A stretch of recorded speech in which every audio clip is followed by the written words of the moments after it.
Poštovani prijatelji, dobro večer. Pozdravljam vas večeras na tribini Savremeni čovjek i savremeni svet. Ovo je polovina četvrtog ciklusa ove tribine. Oni koji nas redovno prate znaju da je ovo već 40. predavanje na ovoj tribini, da smo objavili 3 knjige zbornika i da je večeras naš dragi gost, profesor dr. Srđan Štukić, sociolog rođen u Somboru 1964. godine. Diplomirao je na ciklu za sociologiju na Univerzitetu u Novom Sadu 1996. Magistrirao 2000. a doktorirao 2004. godine. Danas ima zvanje redovnog profesora. Ključne sfere njegovog naučnog interesovanja su promjene društvene strukture iz perspektive sociologije sela, zemljoradničko zadrugarstvo, kao i sociologija sukoba. Član je Srpskog sociološkog društva i Srpskog udruženja za sociologiju sela i poljoprivredu.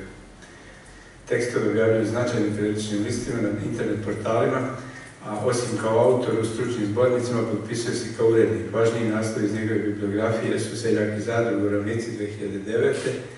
Zemlja i ljudi 2012. i Selo u sociološkom ogledalu 2015. godine. Gospodin Šukiću, izvolite.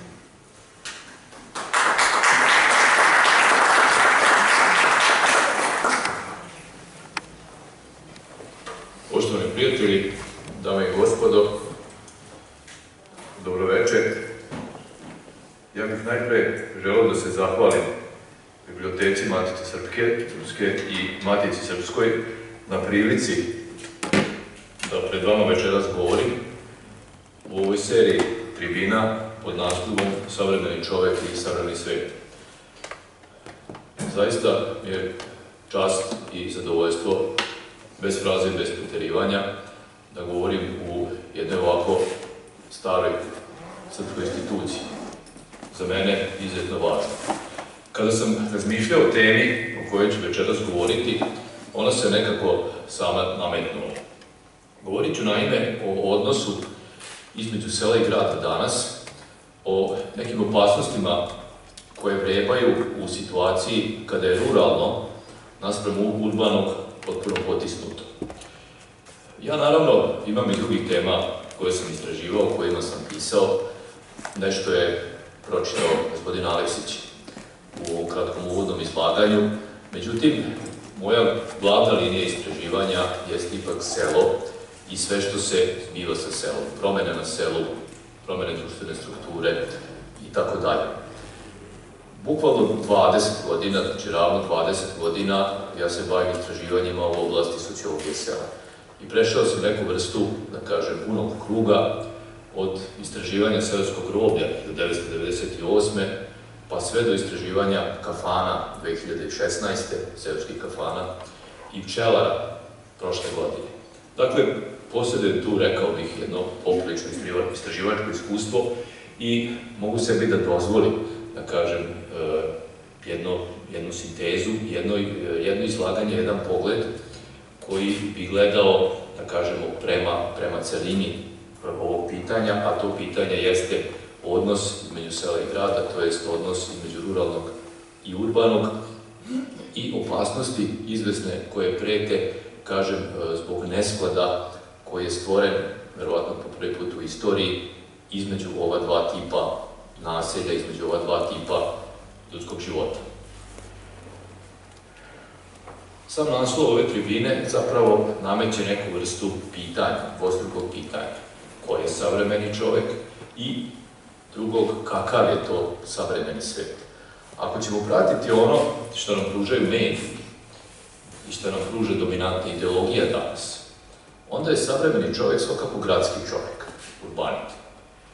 Čovek koji živi, dakle, u velikom gradu, koji radi izvan kuće, najčešće u nekoj velikoj firmi, čovjek koji svoje pretke teško i da pamti, koji je u pravilu da Boga zaboravio, koji žuri uvek negde, koji stalno gleda na sat, koji je individualac pre svega i sledi nekakav lični interes. To je, dakle, nekakva medijska ideološka slika savremenog čovjeka koja nam se najčešće danas pruža. Vrlo sličan je savremeni svet. Pod savremenim svetom niko vam neće pružiti sliku nekakve ruralne oblasti ili nečeg slično protiv. Slika savremenog sveta je slika gradskog sveta. Užurbanosti, punih ulica, mnogo automobila, pa kad krenete u bilo kom gradu danas po Srbiji imate problem sa parkiranjem, vreve, živosti i svega ono što prati gradski život.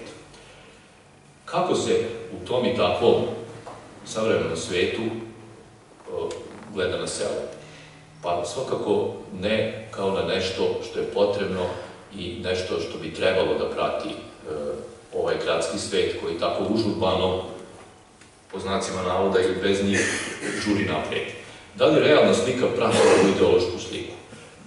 Prati i to u popriličnoj meri, da tako kažem.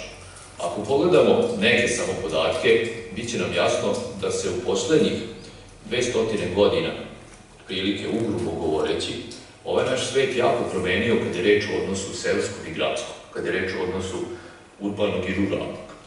Naime, prema procenama, negde početkom 19. veka, svega oko 3% svetske populacije živelo je u gradovima.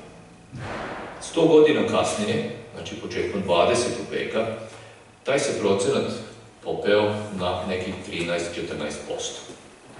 Danas, znači početkom 20.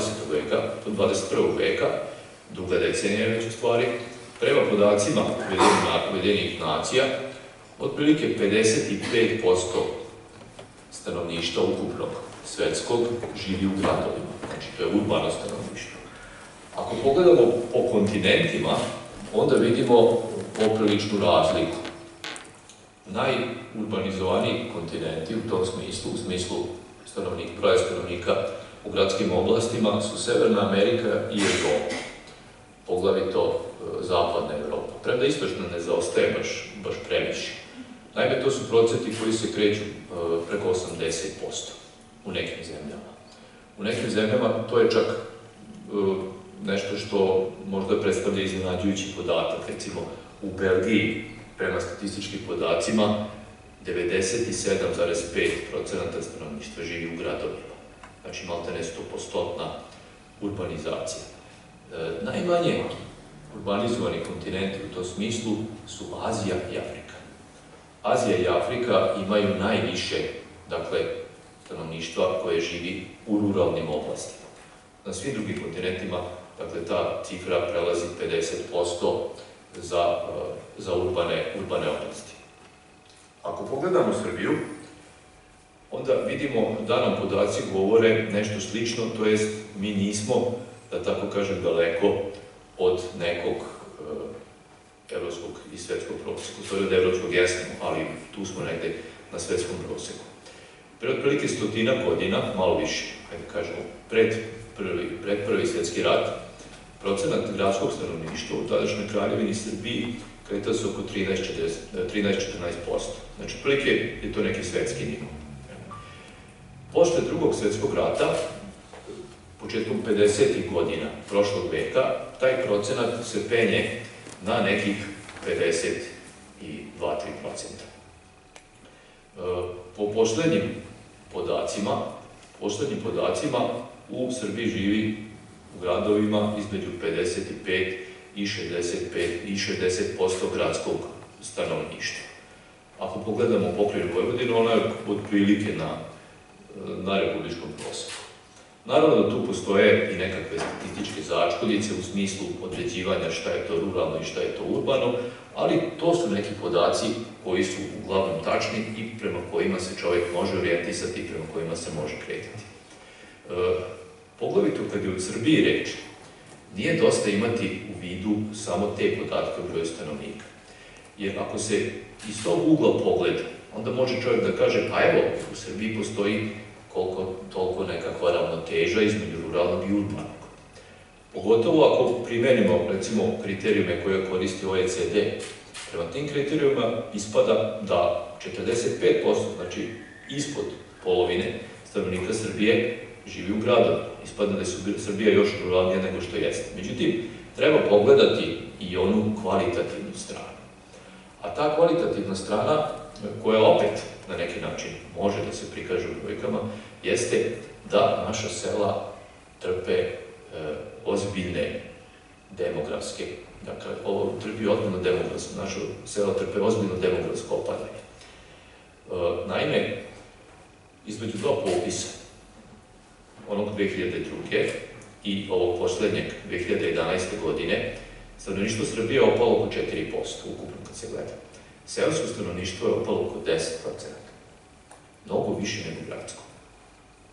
Dalje, stanovništvo sela stari i naravno to kao posljedicu ima depopulaciju. To nije ništa neobičajno. Svaki 4. stanovnik sela u Srbiji je stariji od 65 godina. Dakle, imamo na selu poprilično staru populaciju i u demografskom smislu to predstavlja popriličan problem. Kako se na selo gleda danas, ako pratite medijsku sliku, pogotovo ako pratite ideologiju? Ruralno se shvata na 3 načina. Hajde da pobrojimo 3, ali verovatno je moguće pobrojati još neke. Najpre, na ruralno se gleda kao na neku vrstu ostatka prošlosti. Znači, to je nešto što pripada prošlosti. To prosto nije savremeno. I to treba ostaviti iza nas. Na ruralno se gleda i kao nepotreban balast. Znači, nešto što predstavlja smetnju razvoju. Evo, previše se osvrćemo unazad, ostavite se tradicije, ostavite se sela, da ne trošimo na to pare, to nas i onako samo sprečava da idemo napred. Jer to je ono što dominantna ideologija nosi. Ako se nekad i pozitivno određenim momentima gleda na ono ruralno, na njega se više gleda kao na neku vrstu ukrasa. A taj ukras jeste zapravo nešto što se smatra opcijom. Znači nešto što nije baš neophodno. Ne nešto što nam treba, već nešto što možemo iskoristiti, možemo imati tu gde smo, a baš i ne moramo. Bez toga bi, da tako kažem, i mogli. Ako pogledamo tu situaciju, onda nam je jasno da mi zapravo imamo u odnosu na ranije odnose između sela i grada, kad se pogleda kroz istoriju, jednu novu situaciju. Koja je to nova situacija?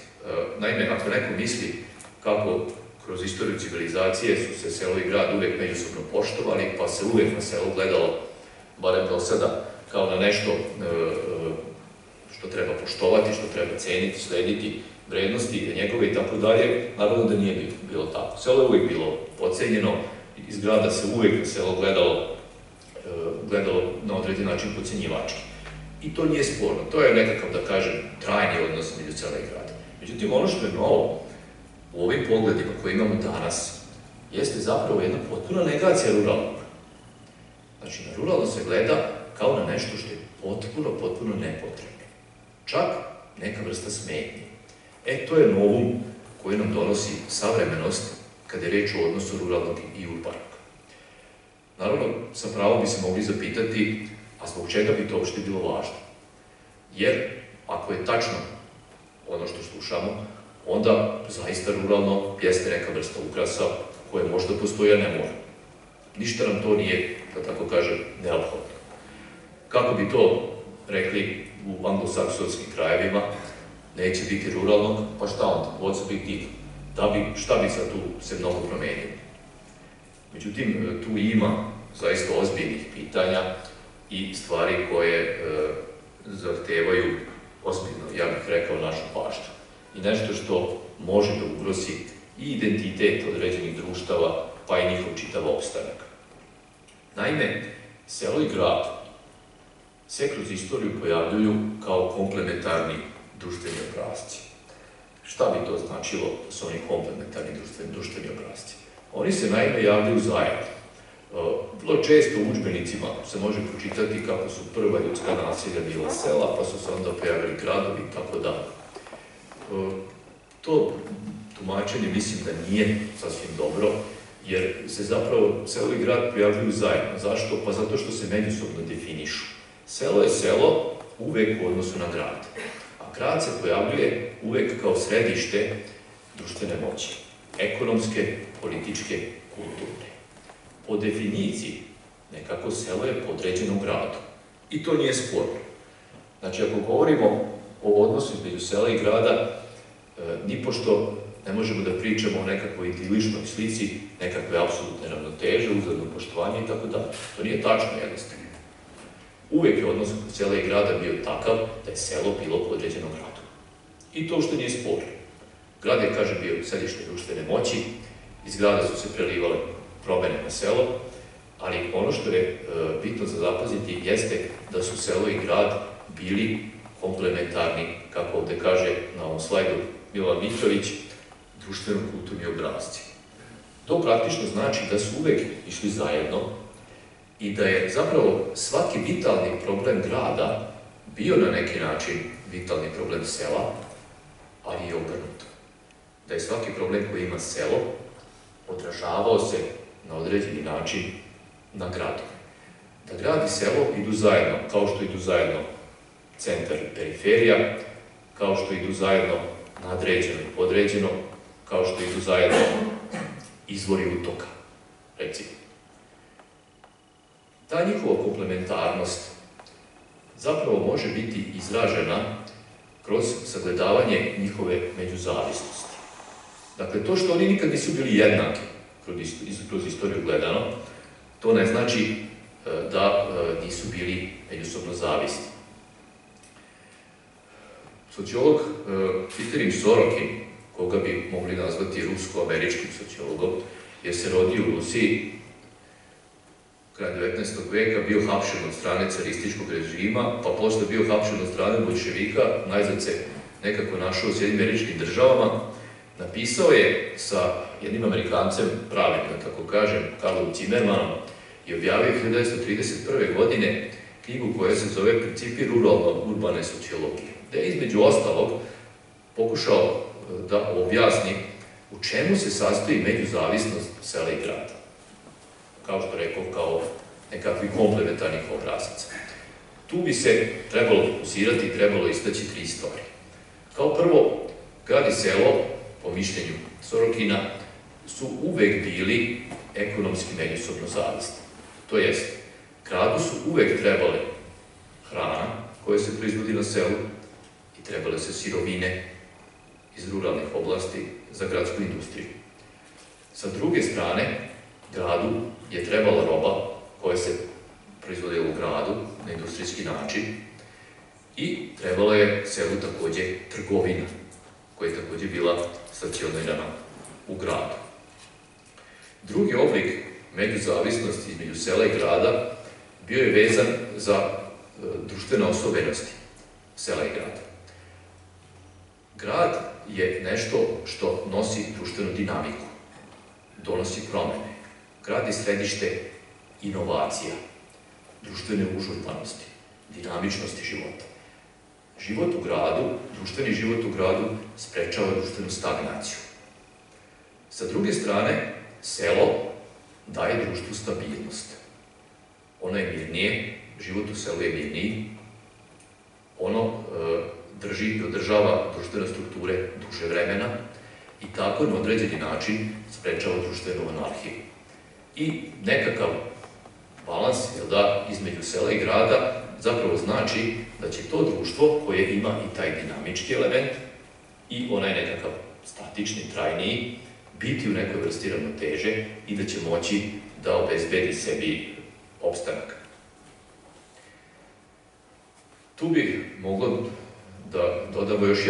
dodati još jednu stvar, a to je da u pravilu grad predstavlja nekakav moderni princip sa svim onim što nosi modernost, a selo pak tradicionalni. I opet se tu, na osnovu saradnje te dve vrste naselja, ta dva oblika društvenog života, uspostavlja neka vrsta ravnoteže. Selo, dakle, čuva tradiciju, trajne kulturne obrazce, običaje i tako dalje, dok grad proizvodi elitnu kulturu, masovnu kulturu, pa i za potrošače sa sela, naravno. Treći oblik međuzavisnosti sela i grada je vezan za društvenu reprodukciju u demografskom smislu. A to znači otprilike sledeće. Sorokin je to izrazio na kratak način, na sledeći način. U jednoj zemlji, kaže on, postoje uvek dve vrste stanovnika. To su ljudi koji žive na selu I druga kategorija su ljudi koji su sa sela prešli u gradove. Trećih nema. To praktično znači sljedeće. Gradovi se u pravilu ne obnavljaju samostalno, to jest ne obnavljaju se sopstvenim snagama, već gradu uvijek trebaju novi stanovnici. Ti novi stanovnici su kroz istoriju redovno dolazili sa sela. Znači, migracije iz sela u grad jesu jedna civilizacijska konstanta. I to nije ništa posebno novo kad samo po sebi gleda. Selo je, da tako kažemo, malo je grub izraz, ali mislim da je ovdje prikladan, uvek stvaralo neki višak stanovništva. Kasnije je to u nauci nazvano agrarna prenaseljenost. Pa je taj višak stanovništva prelazio postepeno u grad. Znači, grad se nije reprodukao nikad sam, već na osnovu tih migracionih struja koje su dovodile stanovnike iz sela prema gradu. Dakle, na demografski način su selo i grad također povezani. Dakle, to bi bila neka vrsta trostruke međuzavisnosti između sela i grada. Sorokin se zapitao zatim, s obzirom na trendove koji su tada bili uočeni, naravno, da li je uopšte moguće da postoji čisto urbano društvo? Čisto, to znači bez ruralnih elemenata. Da li je moguće da imamo samo gradove i da sela jednostavno i nema? Po obrazcu, kažem, koji je danas dominantan. On zajedno sa svojim kolegom Zimmermanom odgovara da je to nešto što je puka iluzija i da takvo jedno čisto urbano društvo ne bi bilo današnjim rečnikom rečeno, naravno ne koristi taj izraz, održivo. To znači održivo, pa da ne bi moglo nikako da se samostalno reprodukuje. Ako krenemo redom po tačkama o kojima se govori o međuzavisnosti između sela i grada, onda možemo da vidimo o čemu se tu zapravo radi. To je dokumentacija koju koristi Sorokin, ali naravno nadograđena, pošto je mnogo vremena prošlo, ću ja pokušati da se koncentrišem na ono što se nas ponajviše tiče. Jer moje duboko ubeđenje kao sociologa da sve što radimo u sociologiji na određeni način treba da bude vezano za srpsko društvo. Što ga bolje upoznamo, to ćemo bolje moći i da kažem korisnije u njemu delovati na opštu korist. Ako pogledamo ekonomsku stranu, onda vidimo da zaista nekakvo potiskivanje potpuno onog ruralnog može da ugrozi snabdevanje gradova u tom nekom ekonomskom smislu, u smislu proizvodnje hrane. Istini za volju, danas bi se tom gledištu mogli uputiti nekakve prigovori. U smislu da je poljoprivreda u dobroj meri danas od sela na neki način je odvojena. Mislim na poljoprivredu na velikim imanjima. Oni koji gospodare velikim imanjima, pa delom i oni koji na njima rade, zapravo sa selom i ne moraju da imaju nekakve velike veze.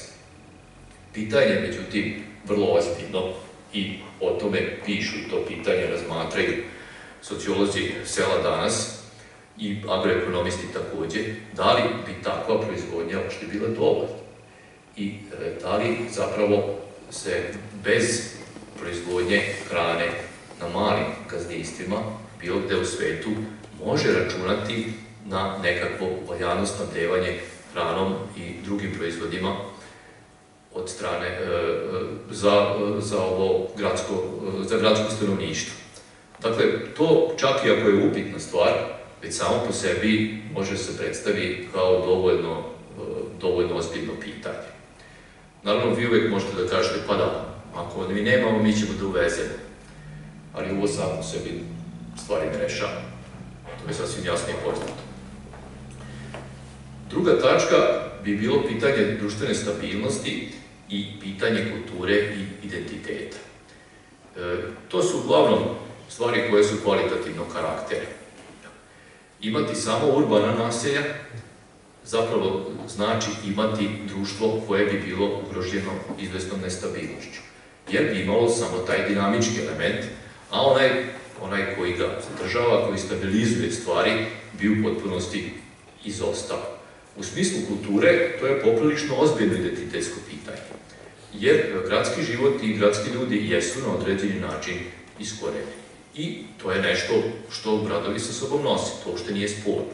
Selo sa svoje strane, kao što sam već napomenuo, jeste u izvesnom smislu čovjek tradicije. Znači onog što je trajno. Ono što je trajno, ono što se prenosi s jedne generacije na drugu, što se izražava kroz tradicionalne oblike religioznosti, kroz običaje i razne druge kulturne obrazce. U slučaju jednog društva gde toga nema, to postaje vrlo ozbiljno pitanje. Kakav bi bio ili kakav bi postao identitet tih društva? Da li bi on postao fluidan, promenljiv, stabilan sigurno bio ne bi. I promenio bi se najverovatnije. Treća tačka jeste zapravo pitanje demografske reprodukcije. Ukoliko gradovi ne mogu sebe sami da reprodukuju u smislu stanovništva, a vi nemate višak stanovništva u ruralnim oblastima, onda ste u ozbiljnom demografskom problemu. Vi ćete imati opadanje stanovništva u društvenoj celini. To je vrlo, da kažemo, prosta računica. Vama će trebati određene migracije da to stanovništvo nadomeste. Te migracije ne mogu više da dolaze sa sela, jer ste od sela napravili to što ste napravili. Bilo da je prestarilo ili kao element potpuno uklonjeno. Ako pogledamo današnju situaciju u zapadnoj Evropi, onda mislim da možemo govoriti o izvesnoj potvrdi ovoga argumenta. Ne mislim samo na ove migracije koje sad tu imamo poslednjih godina i koje su u centru političke pažnje, oko kojih ima sad i političkih artikulacija i političkih sukoba vrlo ozbiljne vrste u Evropi, ali je sasvim jasno da se tu vidi vrlo visoka urbanizacija i vrlo visoka potreba za uvozom, po znacima navoda, ljudi, ljudskog materijala, ne samo iz istočne Evrope, nego iz celog sveta. Tu se naravno postavlja vrlo jedno krupno pitanje društvene integracije. Kako je sve te silne migrante moguće integrisati? Vi možete izvršiti društvenu integraciju ako imate stanovništvo koje je po nekim svojim bitnim obeležjima slično. Verskim, kulturnim, kojim god. Ali ako imate stanovništvo koje se po tim bitnim obeležjima razlikuje, onda je integracija poprilično teška. I prema tome vi možete demografski nadopuniti taj svoj neki broj koji vam nedostaje. Međutim, s obzirom da je integraciju poprilično teško izvršiti, imat ćete unutar tih društava velike probleme.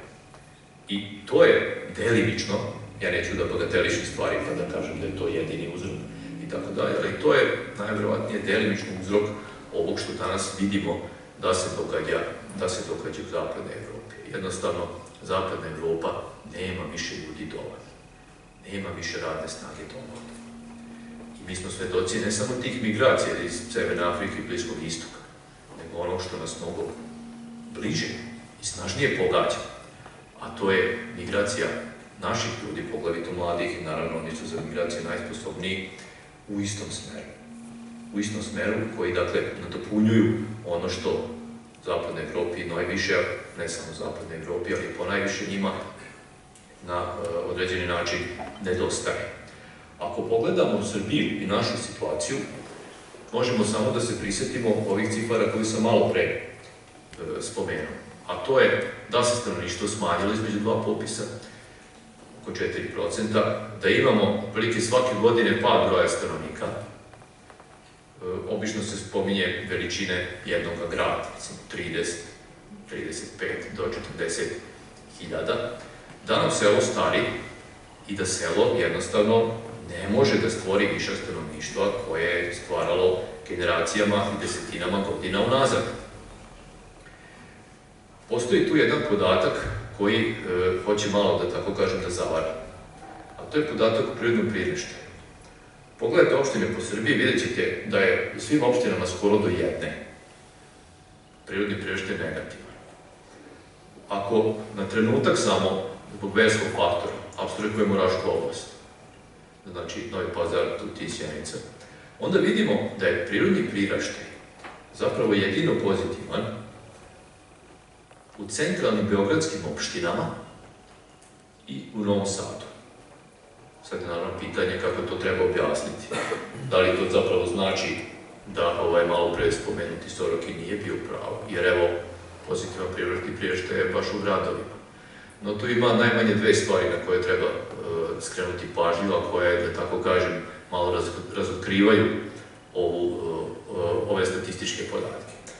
Prva je stvar što taj pozitivan prirodni priraštaj u centralnim beogradskim opštinama i u Novom Sadu zapravo opet nije dovoljan za prostor i produkciju stanovništva. A druga stvar jeste zapravo pitanje, a kako je to moguće da je prirodni priraštaj pozitivan jedino u centralnim beogradskim opštinama i u Novom Sadu? Odgovor je sasvim jednostavan i svako ko malo mućne glavom može da dođe do tog zaključka. Pa naravno da je pozitivan prirodni priraštaj kad su se u centre tih gradova, ovih gradova, naših gradova, zapravo skupili, tu se sjatio najveći broj ljudi koji su u reproduktivnom dobu. Jednostavno, najveći broj mladog stanovništva jeste tu. I zbog toga je taj prirodni priraštaj pozitivan. Šta to zapravo znači? Pa da je naša situacija u demografskom smislu još gora nego što to na prvi pogled izgleda. Mi, dakle, nismo kadri da se reprodukujemo iz sopstvenih izbora u demografskom smislu. Kaže Sorokin na jednom mestu, ona društva koja ne uspeju zbog tog disbalansa ruralnog i urbanog da izvrše demografsku reprodukciju, kaže, tu populaciju može postepeno, sporije ili brže, zameniti neka populacija koja je u tom smislu produktivnija. I to je nešto što je sasvim logično. Kad izvučete sve konsekvence, može da zvuči poprilično strašno, ali je, nažalost, logično. Treba da se zapitamo, naravno, posle ovih malo, da kažemo, crnih slutnji i podataka, ima li uopšte nekakvih društvenih sila, društvenih aktera koje deluju suprotno svemu? Da li se mogu prepoznati nekakva događanja u svetu, na nivou Evrope, na nivou naše zemlje, našeg društva, nekakve društvene sile koje bi gurale u nekom suprotnom pravcu, u suprotnom smeru, koje bi, dakle, da tako kažem, pokušavale na određeni način da zaštite to što je ruralno i da ga očuvaju. Ima, ali one nisu baš suviše jake. O čemu se zapravo radi? To je stvar koja je na izvestan način paradoksalna. Ako pogledate snage krupnog kapitala i ono što nosi liberalizam, neoliberalizam, to je svoje ekonomskoj verziji, onda ćete vidjeti, i to je nešto što zaključuju mnogi, da on zapravo gura stanovnike iz sela, da ih izbacuje sa sela i gura ih prema gradu. Rastura homogene seoske sredine, raslojava ih i gura stanovništvo prema gradu. I to je nešto što je sasvim logično, što je prepoznato unazad više desetina, pa da kažemo i više od 100 godina. Međutim, paradoksalno je to što iste te sile koje pritiskaju sitne proizvođače na selu i koje pritiskaju selu, izazivaju zapravo otpor tih istih stanovnika koji se na svojim lokalnim nivoima najčešće tome suprotstavljaju i pokušavaju sa tim silama da se izbore.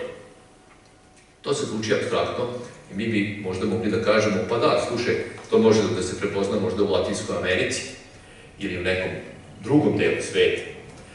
Međutim, ne u razvijenim zemljama, no, naprotiv, takve tendencije postoje u izvesnoj meri i u razvijenim zemljama. Naime, jedan holandski sociolog, savremeni sociolog koji se zove Van der Plague,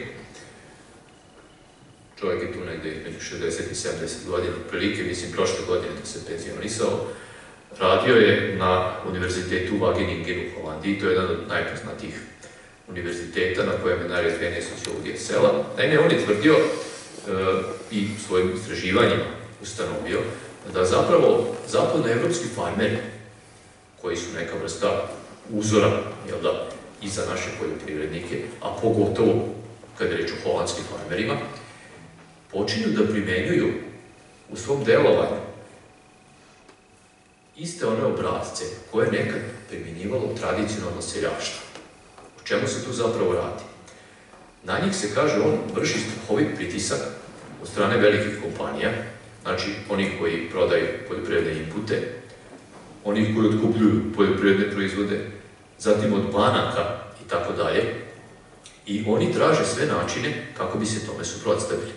Jer ako se ne suprotstave, to zapravo znači da idu u bankrot. Onda ih posla nema. Kako bivaju uvučeni u taj finansijski i kreditni sistem i u rad sa velikim kompanijama, oni nastoje da primenjujući seljačke obrazce, tradicionalne obrazce, zapravo se tome suprotstave. Znaš šta mislim kad kažem tradicionalne seljačke obrazce? Pa to da pokušavaju da uštede gde god mogu, da gledaju da manje kupe, a da sami naprave, da prodaju na malo, a ne na veliko, velikim kompanijama, da svaštare, to jest da proizvode više proizvoda različitih, da od specijalizacije, znači idu ka svaštarskoj proizvodnji koja je de facto seljačka proizvodnja, znači tradicionalni način proizvodnje, nešto što se smatralo do sada u mnogome prevaziđeno. Prema podacima tog holandskog sociologa Van der Plega, oko 80% zapadnoevropskih farmera koristi barem jedan od tih seljačkih obrazaca. I on tu navodi razne slučajeve tog otpora koji imaju čak, kažem, neki anegdotski karakter.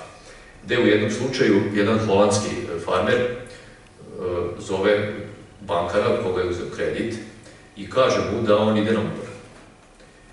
I bankar mu poželi sreću i lep odmor, jel da, pa eto, fina stvar, ideš na odmor i to je lepo, odmori se, provedi se lepo, ali pita bankar tog farmera, a zašto ti mene zoveš i što ti to meni uopšte govoriš?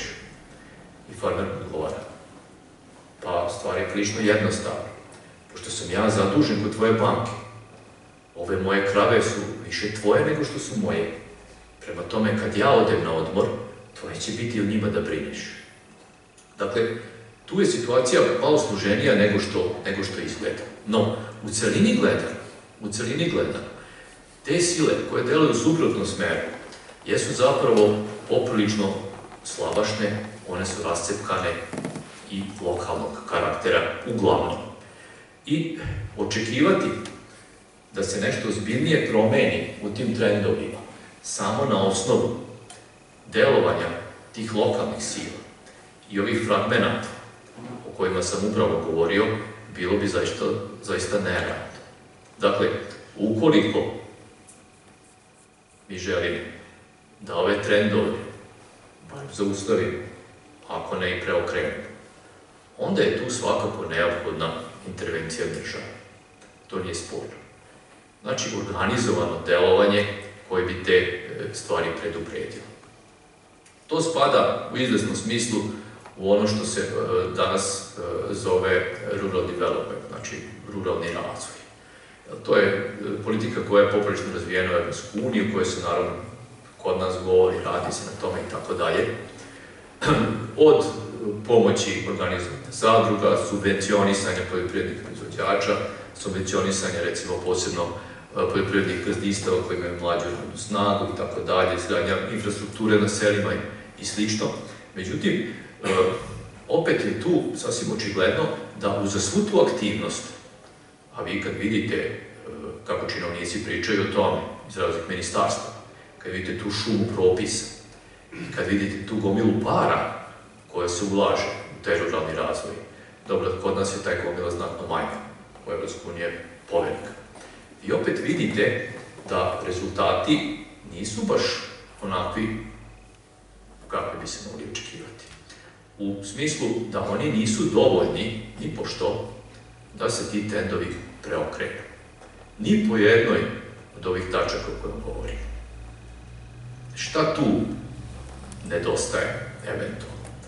Usudio bih se da kažem da je cijela ta priča o ruralnom razvoju, koja jeste značajna, neophodna, svedena nekako na one iste ideološke premise koje guraju i urbanost, gde se samo govori o novcu, isključivo o novcu i ulaganjima, i gde je nekakav kvalitativan element, a kad mislim kvalitativan element, onda mislim na vrednost. Kad kažem kvalitativan element, mislim pre svega na vrednosti, jeste u potpunosti zanemareno. To je nešto što je skrajnuto, nešto što je gurnuto ne u drugi plan, nego ga jednostavno nema. Mislim tu pre svega na kolektivne vrednosti. Kolektivne vrednosti poput porodice, vere, nacije. To je nešto što je u svim tim politikama nešto što se, da tako kažem, ni ne spominje. I to je deo jedne mnogo krupnije, opširnije priče, gde zapravo vidimo da ovi negativni trendovi, ja ću ih nazvati ovde negativni, jesu nešto što ne može da bude savladano i preokrenuto nekakvim parcijalnim pristupom, koji bi se sveo, isključivo na ta pitanja ruralnog razvoja i isključivo na pitanje novca. Već tu mora i nešto drugo da se promeni, ali to sad već na jednom ozbiljnijem društvenom nivou. Individualne vrednosti, individuum, pojedinac, to jeste nešto što je važno. To neće niko osporavati. Ali je očigledno da taj disbalans individualnog kolektivnog postoji, da je kolektivno potisnut. A deo računa koji se plaća za potiskivanje kolektivnih vrednosti koje sam spomenuo, jeste ovo pitanje ruralnog i urbanog i jesu oni problemi koje donosi ruralno i urbano. No, ljudi nisu samo racionalna bića, već imaju i neke druge svoje elemente. Ljudi su i bića vere i bića nade. Nije dosta samo delovati. Treba delovati, treba verovati i treba se nadati. Ova fotografija koju sam ostavio za kraj jeste napravljena u Somboru. To je slikao somborski doktor Radivoj Simonović i ovo je kapela posvećena Svetom Iliji na Vukovačkim salašima kod Sombora. Snimljena je 30. godina. Ispred te kapele, u toj kapeli za Svetog Iliju, okupljali su se moji preci i nisu razmišljali o ovim problemima. Svakako delovali su, ali su verovali i nadali se. I zato ja na kraju ovog današnjeg izlaganja upravo tako nešto hoću da poručim svima vama. Delujmo, verujmo i naravno nadajmo se. Hvala vam na pažnji.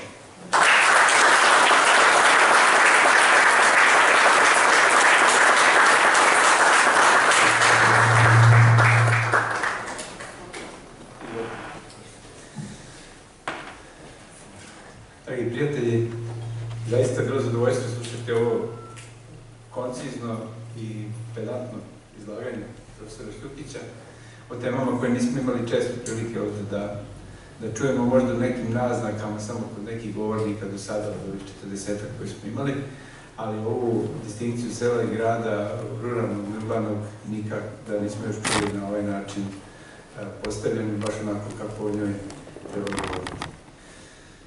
Sad je onaj deo koji se odnosi na pitanja naših gledalaca ove tribine i ja bih vas molio da budete opet tako koncizni i kratki i da ne elaborirate svoje stavove, nego da postavljate pitanje. Izvolite. Evo, dok se neko ne pripremi, ne slobodi da pita. Ja imam jedno pitanje, dok ste govorili, bilo mi interesantno, mišljao sam o tome, da geopolitička teorija o sukobu civilizacija, o tome kako zapravo će svet ući u tu fazu da neće biti sukombinacija sila, tako dalje, nego sukob civilizacija, da se ne zapravo događaju vrsti sukobi. Imamo priliku da vidimo da su određeni megapolisi na svetu već nalaze u nekoj vrsti takvog sukoba, pa pođemo od Pariza, Londona do Njujorka i drugih velikih gradova gde postoje velike enklave doseljenih stanovnika koji nisu ovo o čemu ste govorili, da li će uopšte moći da ih apsorbuju, da li će moći kulturološki da ih integrišu I da li se već događa to, a svjedoci smo toga, čitamo u štampi, ali ko je bio tamo video je da postoje čitavi delovi gradova u koje pripadnici domicilnog stanovništva, onog izvornog stanovništva ne mogu da uđu, gde se ne govori jezik nacije koji su oni doselili. Očito je to veliki problem i to je nešto što možemo i sami da vidimo. Ja sam spomenuo ukratko to pitanje društvene integracije. Jednostavno, nije dovoljno da vi tom svom nedostajućem stanovništvu neke nove ljude dodate. Jer to ispadne na određeni način, malo je grubo poređenje, kao da hoćete da sabirate babe i žabe. Ako imate stanovnike koji su radikalno različiti po nekim svojim osnovnim kulturnim obeležjima. I jasno, tu integracija ne ide lako. Tamo gde imate migrante koji su jako slični domicilnom stanovništvu, integracija ide brzo. Što vreme više protiče, ta će integracija biti izraženija.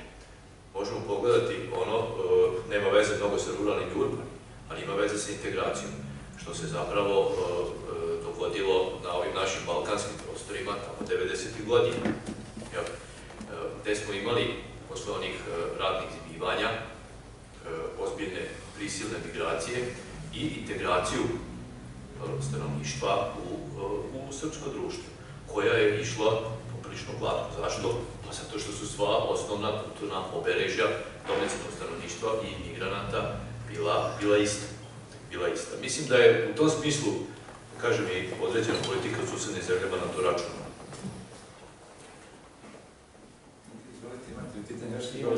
Imam jedno pitanje za uvaženog gosta, slušajući pažljivo izlaganje o savremenom srpskom selu. Kad ste govorili o odnosu sela i grada i u savremenoj Srbiji, da nema parkinga i svega ostalog, ali me zanima u Srbiji trenutno u jesenjim danima. Gotovo nema da prođe vikend ili neki dan iza toga pa dva, da ne kažem pejorativno, ali drugačije. Kako je vaše mišljenje o manifestacijama tipa čvarkijada, kovesicijada, fasuljijada u savremenoj Srbiji? Da li oni podstiču kulturni i ruralni razvoj ili nešto je drugo pitanje? Hvala vam. Zahvaljujem na pitanju. Samo po sebi gledam ovo što ste napomenuli, ja ne vidim zašto mora da bude loše. Međutim, ako se čitava priča na to svede, onda je to samo jedan, da kažem, ukras i folklorni element koji što stvari ne rešava. I čak može na određeni način da stvori neku vrstu iluzije. Ako imamo sve te silne manifestacije, pa eto, na selu našem je zapravo jako lepa situacija i nema tu šta mnogo da se menja i da se dodaje. Ja naravno ne mislim da takve manifestacije ne treba organizovati. Zašto bi smetali? Ja sam idem na takve manifestacije i uživam u njima. Ali kažem, ako se čitava priča na to svede, onda to može da posluži, kažem, kao neka vrsta iluzije ili divne zavese za ono pravo stanje. Kako je, ako je, nije ružičasto. Meni je baš interesantno da se danas neko uopšte bavi i sociologijom sela, pošto nije toliko zastupljeno. Htela bih samo da vas pitam koji je odnos procentualni ruralnog i urbanog stanovništva u Srbiji? Pošto kakvi je odnos, da li je više ruralnih područja ili... Ja sam iznao te podatke, ali nema veze, mogu ponovno. Ako sledimo zvaničnu statistiku, to je onda između 55 i 60%. Međutim, tu ima gradskog stanovništva. Međutim, tu, kažem, ima jedna mala začkoljica statistička, zato što naša statistika zapravo prepoznaje gradska naselja i ostala naselja. Znači, ne prepoznaje ruralna kao takva, već se sva druga, koja nisu definisana kao gradska, zapravo smatraju ruralna. A onda i u definisanju gradskih naselja sledi se onaj takozvani administrativno-pravni kriterij. Znači, dovoljno je da neko naselje ima generalni onaj urbanistički plan, da bude sedište opštine, pa da ga proglase za gradsko naselje. U tom smislu, grad je Beograd, grad je Novi Sad, a grad je Babušnica. Grad je onda i Žitište, kao opštinsko središte. Ako uzmemo ono što nam pruža OECD, metod OECD-a za izračunavanje šta su to ruralne, i urbane oblasti, to je 150 stanovnika po kvadratnom kilometru. Onda je to negde 45%. Ali, kao što sam napomenuo već, treba imati u vidu ove kvalitativne elemente. Znači, to pitanje starenja. To pitanje starenja sela koje zapravo ruši tu demografsku sliku i to ubrzano. Dobro je ovo što ste spomenuli oko sociologije sela kao tako. To je zapravo još jedan indikator za ovo što sam ja govorio. Jer ne može sociologija sela unutar sociologije same kao nauke stajati drugačije no što stoji selo unutar društva kao takvog. Gde je selo u društvu, to jest na marginama, tamo je otprilike i sociologija sela kad je o samoj sociologiji reč. To ne znači da nema institucionalizovanih oblika delovanja, naučnih skupova, časopisa i svega što to prati, istraživanja, ali ovo što ste prepoznali unutar sociološke zajednice, to je svakako nešto što stoji i što je zapravo sasvim logično kad vidite gde je selo u našem društvu kao celini. Hvala. Dobroveče, imam pitanje, da li smatrate da će doći do obrnute migracije iz grada u selo i šta je neophodno da bi se to desilo, pošto je već malo sve postalo prenaseljeno? A drugo pitanje je, pošto ste naveli da je selo izvor tradicionalnih vrednosti, i onda imamo tu jedan fenomen po meni da su ljudi koji dolaze sa sela u grad prihvataju te neke nove vrednosti i gubi se ta tradicionalna vrednost. I samim tim, ako tako se nastavi za nekih 100-200 godina, mi ćemo tradicionalnu vrednost totalno izgubiti. Da li se slažete sa mnom i šta je, opet kažemo, uslov da se do toga ne dođe? Hvala. Hvala na pitanju. Pa evo, ovo drugo što ste spomenuli, ja sam zapravo isto o tome govorio. Da odlazeći sa sela, to je jedan prirodan proces, prirodan u društvenom smislu proces, ljudi svoj identitet polako menjaju, da prihvataju nove vrednosti, menjaju svoje potrebe i tako dalje. I ono tradicionalno mic po mic za generaciju dve biva na određeni način potisnuto. I to predstavlja jednu od tih ozbiljnih opasnosti o kojima sam govorio. Znači, tu bi se potpuno složio. Kad je reč o ovim povratnim migracijama, ako mogu tako da ih nazovem, koje ste vi spomenuli, znači sad iz suprotnog smera iz grada prema selu, to je nešto oko čega čovjek treba da bude, tako kažem, poprilično oprezan. Zbog čega? Takve migracije u nekom ozbiljnijem obimu događale su se kroz istoriju, ali samo u izuzetno teškim i kriznim vremenima. Znači, nekakva reagrarizacija, gde bi sad svi masovno krenuli nazad, da kažemo, na selo, reruralizacija, u izvesnom smislu, mogla bi da bude proizvod samo daleko bilo, i ne daj nam Bože nekakve ozbiljne kataklizme društvene. Dakle, to pitanje nije baš, da tako kažem, lako. I prema onim segmentima koje mi do sada imamo, na selo se jako teško vraća, pogotovo u nekim mirnim vremenima. Onaj koji sela jednom ode, taj se od njega teško vraća. Ima čak jedna izreka mog mentora Milovana Mitrovića, seljak, kaže, vi ne možete postati, već samo možete ostati. I zato je, da kažem, nekakvo očekivanje nekakve masovne migracije u suprotnom smeru poprilično nerealno. Ali to ne znači da se kapaciteti koji mi sad imamo u tom smislu ne mogu sačuvati i da se na to ne može raditi. To svakako. Imamo još dva pitanja. Prvo tamo, jedno i ovdje, kolega Trećan. Dobroveče. Interesuje me vaše mišljenje, da li je u ovom savremenom kapitalističkim okvirima ova potreba za organskim proizvodima može na neki način doprineti tom oživljavanju seoskog? Sad, da se ogradim na određeni način, to nije neka moja uža specijalnost. Može da deluje u izvesnoj meri, može da deluje u izvesnoj meri.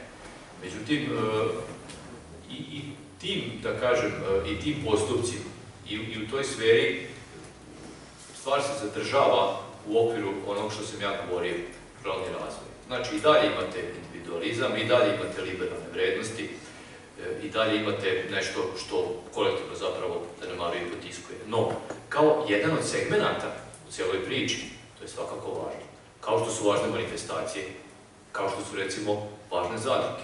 Ali naravno ne zadruge da bi se neko, da kažem, slikao na televiziji, nego zadruge kojima bi se pristupilo na jedan ozbiljan način. Vrlo često kod nas ljudi imaju predrasude, pogotovo oni koji ne žive na selu, kada je reč o zadrugama i zadrugarstvu. Vi možete čuti komentare tipa zadruge, pa to je prošlost. Pa to smo vidjeli, to je bilo u socijalizmu i molim lepo, nema više socijalizma, nema više zadruga. Zadružni sistem je zapravo najrazvijeniji u zapadnim kapitalističkim zemljama.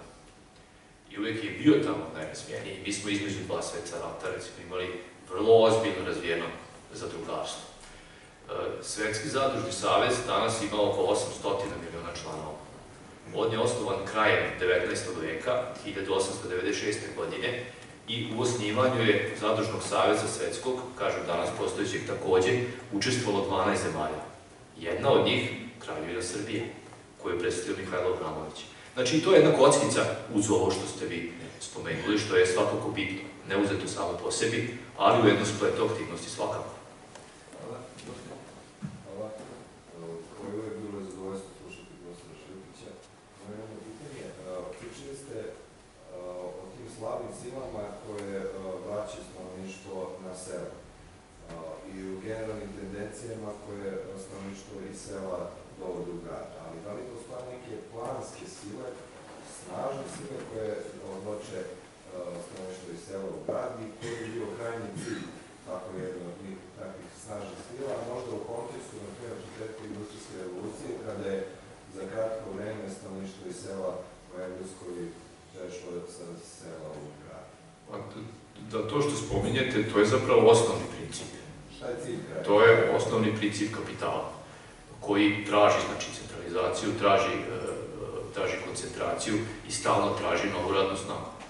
I mora svugde, kako je govorio Karl Marx, da se i njega setio, pošto je on to pisao de facto, mora svugde da se ugnjesti. Mislim da tu ne postoji neka vrsta planiranog cilja. To je neka vrsta delovanja koja ima svoje neke posebne interese.